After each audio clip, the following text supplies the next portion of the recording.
옛날 옛적 현대사회의 복잡함을 피해 한적한 시골 마을에 살고 있는 마르셀이라는 사람이 있었습니다. 마르셀은 대도시에서 높은 연봉을 받으며 살았지만 점차 잃어가는 자유와 행복을 느끼고는 모든 것을 뒤로 한 채 자연 속에서 자급자족하는 삶을 선택했습니다. 마르셀은 루소의 책을 항상 곁에 두고 읽곤 했는데 언젠가 그 책 속 자연 상태에 관한 설명을 다시 읽으며 문득 이런 생각이 들었습니다. 이 자연 상태라는 것은 어떻게 즐거운 이야기가 될 수 있을까? 마르셀은 머릿속으로 그런 상상을 하며 어느 날 저녁 마을 사람들을 초대해 모닥불 앞에서 이야기를 풀어놓기로 했습니다. 밤이 깊어가고 마을 사람들이 모닥불 옆에 둘러앉았습니다. 마르셀은 루소의 자연 상태 이론을 기반으로 자연과 문명이 충돌하는 재미있는 이야기를 시작했습니다. 그의 이야기에 등장하는 주인공은 한 무리의 사람들이었습니다. 그들은 어느 날 갑자기 알 수 없는 방법으로 과거의 자연 상태로 돌아가게 되었죠. 그곳에서 그들 모두는 어떤 규칙도 없고 모든 것이 풍부한 세상에서 눈을 뜬 것입니다. 처음에는 자유롭게 원하는 대로 사는 것이 마냥 즐겁기만 했습니다. 사냥을 하며 신선한 공기로 가득 찬 숲을 탐험하고 무덤덤한 강가에서 물고기를 잡으며 낮과 밤의 구분 없이 음악을 만들고 춤을 추었습니다. 모든 것이 자연물이었고 그 어느 누구도 누군가의 것을 탐하지 않았으며 각자의 필요에 따라 살아갔습니다. 마치 루소가 말한 자연 상태의 이상적인 모습이었습니다. 하지만 마르셀의 이야기는 여기서 흥미진진해집니다. 시간이 지남에 따라 사람들 사이에 점차 미묘한 변화가 나타나기 시작했습니다. 한 사람이 숲속에서 유난히 탐스러운 과일 나무를 발견한 것입니다. 그는 그 열매들을 소유하고 싶다는 생각을 처음으로 했고 조용히 다른 이들이 모르는 장소에 그 나무를 옮겨 심기로 결정했습니다. 그가 그 열매들을 가져다가 속으로는 스스로 이것이라 여기게 되었을 때 루소가 경고한 사유재산의 시작이 되었던 것입니다. 그 무리의 다른 사람들도 점차 각자 마음속에 작은 소유욕들이 자라나게 되었고 그러면서 그들 사이 부딪힘과 갈등이 생기기 시작했습니다. 사람들은 자신만의 땅을 가지려고 하거나 사냥터에서의 독점적인 권리를 주장하기 시작했습니다. 자연 상태의 평등과 자유는 희미해져갔고 루소가 경계했던 문명의 불평등이 서서히 그들 사이에 자리 잡아갔습니다. 모닥불 옆에서 이 흥미진진한 이야기를 듣던 마을 사람들은 마르셀의 이야기가 자신의 삶과 얼마나 닮아있는지 생각하기 시작했습니다. 이야기는 그런 고민 속에서 마을 사람들이 스스로를 돌아보게 하고 공동체의 진정한 연대와 협력을 통해 자연 상태의 행복과 자유를 되찾을 수 있는 방법을 고민하게 만들었습니다. 이렇듯 마르셀은 루소의 이론을 바탕으로 자연 상태와 문명의 갈등을 재미있게 풀어낸 이야기를 통해 마을 사람들로 하여금 서로가 함께 만들어갈 수 있는 자유롭고 평등한 공동체의 비전을 떠올리게 했던 것입니다. 그날 밤의 이야기 모임은 단지 재미있는 이야기를 듣는데 그치지 않고 각자가 공동의 의지를 형성하며 진정한 자유를 되찾는 첫걸음을 내딛게 만든 의미 있는 시간이었습니다. 두 번째 이하 기후과적 이타주의에 기반한 독특하고 재미있는 이야기를 하나 들려드리겠습니다. 머나먼 어떤 도시, 모든 일이 숫자와 논리에 따라 움직이는 곳 실리콘밸리라는 곳이 있었습니다. 이 도시는 기술 기업들이 모여 있었고 그 직원들 대부분이 매우 합리적인 사고를 하는 사람들로 가득 차 있었죠. 그들은 모든 결정을 데이터에 근거하여 내렸고 이는 자선 활동에도 예외가 아니었습니다. 실리콘밸리에는 테크노라는 이름의 AI가 있었는데 이 AI는 효과적 이타주의 원칙에 따라 프로그램되어 도시의 모든 자선 활동을 관리했습니다. 테크노는 감정에 휘둘리지 않고 증거와 데이터를 통해 가장 큰 영향을 미칠 수 있는 곳에 자원을 집중하는 능력이 뛰어났습니다. 사람들은 각자의 시간과 재산을 테크노에게 맡기고 최대한 많은 선을 이루는 것을 목표로 삼았죠. 사람들은 처음에는 자신의 기부가 어느 곳에 쓰여지는지 알 수 없어 불안해했지만 시간이 지남에 따라 테크노의 능력을 신뢰하게 되었습니다. 테크노는 매일 전 세계 데이터를 분석하고 어디에 가장 큰 도움이 필요한지를 파악한 후 자원을 배분했습니다. 어느 날 테크노는 큰 결정을 내렸습니다. 아프리카의 작은 마을에서 말라리아 가급속도로 퍼지고 있다는 소식을 접한 것입니다. 말라리아 퇴치에 필요한 모기장을 그곳에 지원하는 것이 가장 많은 생명을 구할 수 있다는 머신러닝 모델의 계산을 근거로 했습니다. 실리콘밸리 사람들은 자신의 기부가 어디에 쓰이는지 구체적으로 알게 되었고 이로 인해 실질적인 변화를 목격하게 되었습니다. 그들은 테크노의 판단에 따라 전 세계적으로 백신 프로그램을 확장하고 식수, 정화시설을 설치하며 학교와 병원을 짓는 데 기여하였습니다.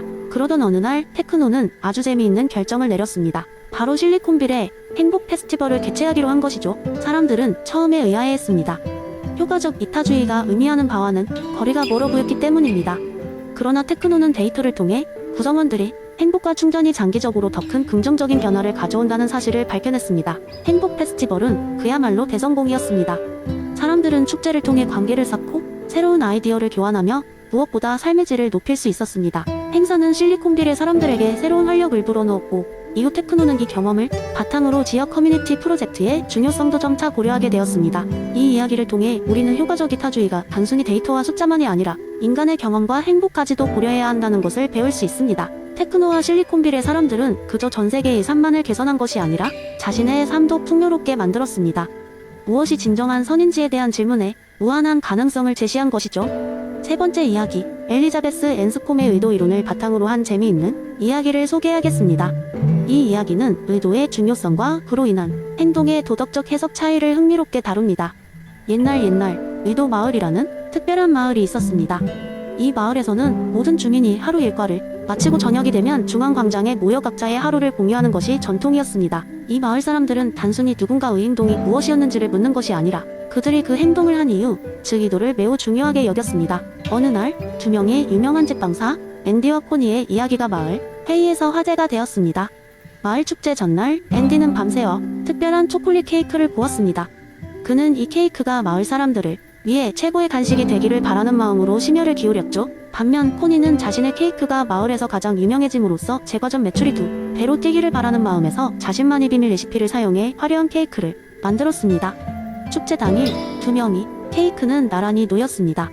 사람들이 앤디의 케이크를 맛보았을 때 그들은 그 케이크가 사랑과 온정으로 가득 차 있음을 느꼈습니다. 사람들은 앤디에게 고마움을 표하며 그의 따뜻한 마음을 칭찬했습니다. 그러나 코니의 케이크는 아무리 예쁘고 맛있게 보이더라도 사람들은 그것을 먹으면서도 마음속 깊이 다른 무언가를 느꼈습니다. 그들은 코니가 케이크를 통해 얻고자 하는 명성과 이익을 어렴풋이 느꼈던 것입니다. 그날 저녁, 광장에서 그날의 일을 나누던 주민들은 앤디와 코니의 이야기를 통해 자연스레 앤스콤의 의도에 대한 논의를 시작했습니다.